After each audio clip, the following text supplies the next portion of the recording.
नमस्कार, मैं हूं सागर सुनार और आप सभी मेरे पीछे देख रहे हैं कि उत्तराखंड का एक लोक पर्व जो बहुत प्रसिद्ध लोक पर्व है फूलदेई, उसकी शुरुआत आज 14 मार्च से हो गई है।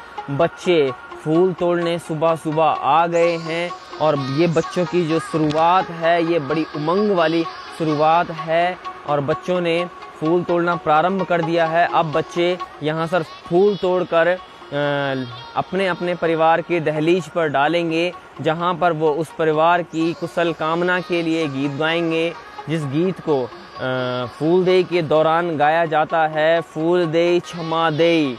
इस गीत के साथ ये लोग उस घर की कुशलता के लिए मन्नत करेंगे कि उस घर का जो भंडार है वो बारंबार भरभकार भरता रहे।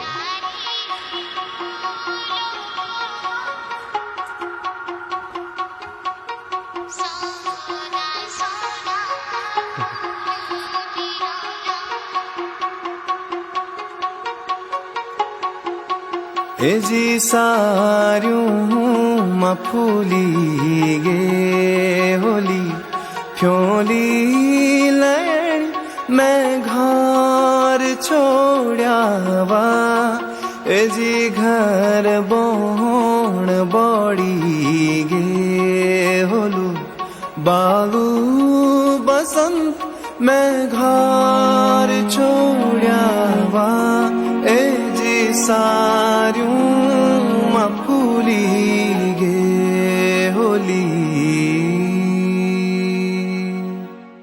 चला फुलारी फूलों को सौदा सौदा फूल बिरोला।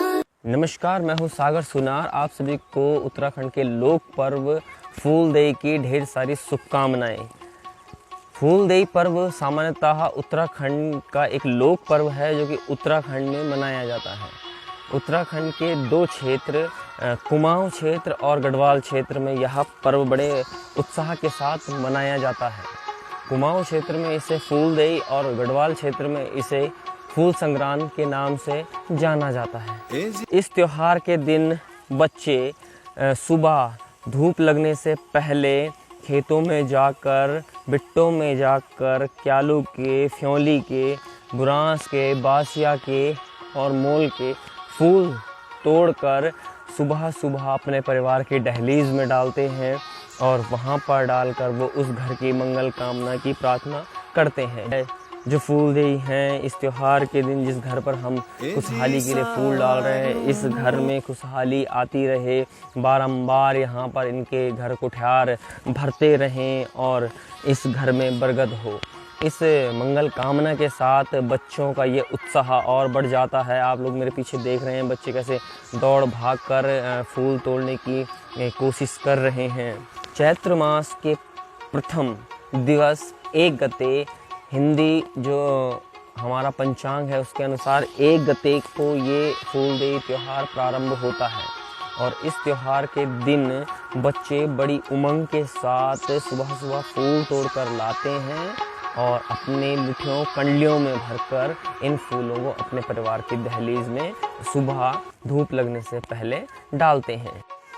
इस त्यौहार का जो वैज्ञानिक महत्व है, HNB के वनस्पति विज्ञान के डॉक्टर ने ये बताया था कि फूलों की बीच जो अच्छी पैदावार है उसको बढ़ाने के लिए जो जीवित फूल हैं इनकी तादाद को कम कर दिया जाता है। यानी कि उस पेड़ से जिस पेड़ पर फूल बहुत सारे लगे हैं उसमें से कुछ फूलों को हटा के चुनिंदा फूलों को ही रखकर उन फूलों का संरक्षण कर उनके बीजों की अच्छी नस्ल तैयार की जाती है। ये इसका वैज्ञानिक महत्व है, इसलिए भी फूल तोड़े जाते हैं। और दूसरा जो इसका धार्मिक महत्व है वो उत्तराखंड की कुछ लोक गाथाएं हैं जिनके अनुसार एक फूलदेई नाम की राजकुमारी थी जिसका विवाह कई बार हो गया और उस पर उत्पीड़न किया, उसको मायके जाने नहीं दिया, उसको अपने मायके की याद आती थी और उस याद के लिए वो तड़पती रहती थी। इसी दौरान उसकी मृत्यु हो जाती है।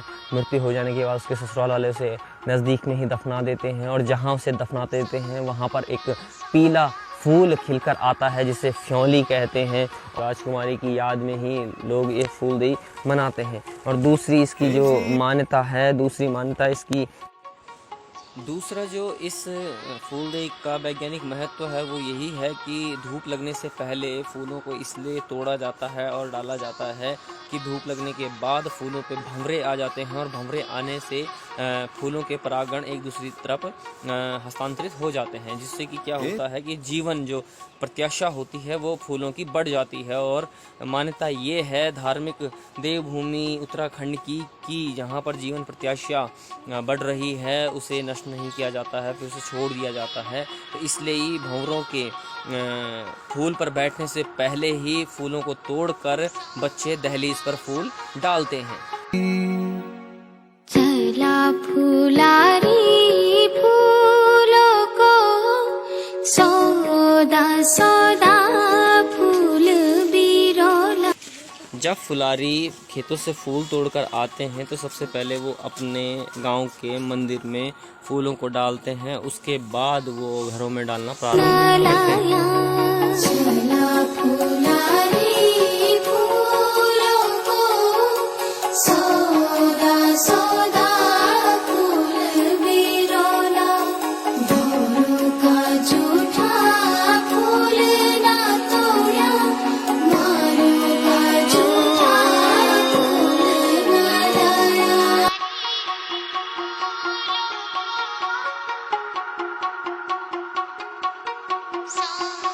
धार्मिक महत्व की यदि बात करें फूलदेई की, तो जो धार्मिक महत्व है वो यही है कि चैत्र की 1 गते यानी कि बसंत ऋतु का प्रारंभ यहाँ पर माना जाता है। और जो बसंत ऋतु की जो शुरुआत हो चुकी होती है, फूल लगने शुरू हो जाते हैं, उस फूलों की सौगात को जो फूल जो प्रतीक हैं फ्रेशनेस के, उन फ्रेशनेसों को घरों की दहलीज पर डाला जाता है। और ये उम्मीद की जाती है कि वो परिवार, वो घर जिसकी दहलीज पर, जिसके घर कुठार पर वो फूल डाले जा रहे हैं, उस घर पर हमेशा बरगद रहे, तरोताज़ा रहे। और इस तरोताज़ापन को प्रकृति के, क्योंकि आप लोग जानते ही हैं कि जो उत्तराखंड है ये प्रकृति से बहुत जुड़ा हुआ जो राज्य है, और यहाँ पर प्रकृति को विभिन्न रूपों में पूजा भी जाता है। और इस प्रकृति के अनुसार जो फूल हैं, ये फूल फ्रेशनेस के, तरोताज़ा रहने के एक प्रतीक हैं, सुंदरता के प्रतीक हैं, खुशहाल के प्रतीक हैं। तो इन्हें घरों की दहलीज पर इसलिए ही डाला जाता है कि ये जो घर हैं, जिन घरों पे फूल डाले जा रहे हैं, यहाँ पर तरोताज़ापन रहे, ये हमेशा खुशहाल रहे, ये धन धान्य से इनमें खूब बरगद रहे। इसी सोच के साथ इस धार्मिक विचारधारा के आधार पर भी घरों पर फूल डाला जाता है कि वसंत के आगमन पर, जो चैत्र की 1 गते है, उस 1 गते को जो हमारा नव वर्ष के आगमन पर भी इस त्योहार को बड़े हर्षोल्लास से बच्चों द्वारा मनाया जाता है।